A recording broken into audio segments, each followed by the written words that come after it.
Hi, this is Bill for SparkyChannel.com, and today we're going to do a demonstration that shows how to use the ideal SureTrace circuit tracer and tight sight clamp meter. They call it the tight sight because you can see on the back here your digital reading, right? That's correct. Right. Okay. Tight sight clamp meter.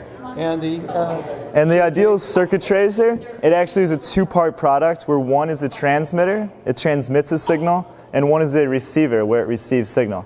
So hi, I'm Sam from Ideal Industries, here to show you two of our products in the test and measurement category. This one here is the ideal tight sight clamp meter. It's called the tight sight because of the sight here. If you're working above your head, you can see what the digital display is down here. It also has a backlit display. Also is the ideal SureTrace circuit tracer. It's both a two-part series with a transmitter that transmits a signal and a receiver that receives the signal. So, first step to do a lot of troubleshooting is to determine where you have a problem. A lot of times there are trip breakers and other instances where you have continuity amongst wires where you shouldn't be. So first thing to do is to self-test your meter. That audible sound you hear means you have continuity. You would first check at your different contact points. So here this is a three-phase system with 5 wires. So we'll hold one constant and cycle through the other wires, and we're listening for that audible beep. So it seems here we have continuity amongst your red hot and your black hot wire. So we'll take the clamps from the clamp meter, just like so, and turn it on. You notice it's on for power, and we'll turn this on.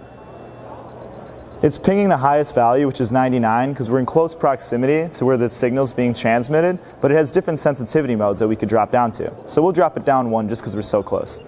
If this wire were, let's say, underground or behind something, we can demonstrate that with this, which is one of our lockout tagout devices. So if we put this on, we can still see that we're picking up on the signal. So it's not that an object impedes the signal strength, but more so the distance you are away from it. But as you get closer, the signal picks up. So that way you can tell where the wire is. It does the same thing on the other side, how the signal drops off. But when you get to where the wires are, it pings the highest value. So then it brings you up until your problem location, but that problem doesn't have to be here. It could be that the problem's here and the wire keeps going. So the way you would know where that's at is because if you keep on going, you'll see that the signal now drops off. So you'd go to the last known location of where you had your signal, and that would show you the problem location. In this case, a short amongst your hot on the red and the black wires together in this three-phase system. To solve this problem, you would simply split these 2 wires up, you'll retest your meter for continuity, and you'll go through on the same spot. And you'll notice this time we don't hear that audible noise, so the problem has been solved.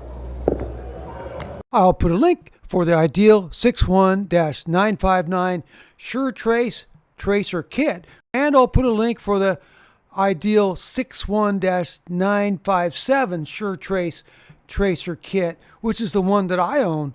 I'll also put a link for the ideal digital circuit breaker finder with digital receiver and GFCI circuit tester, which I own and I think is the best tester of its kind on the market, dollar for dollar.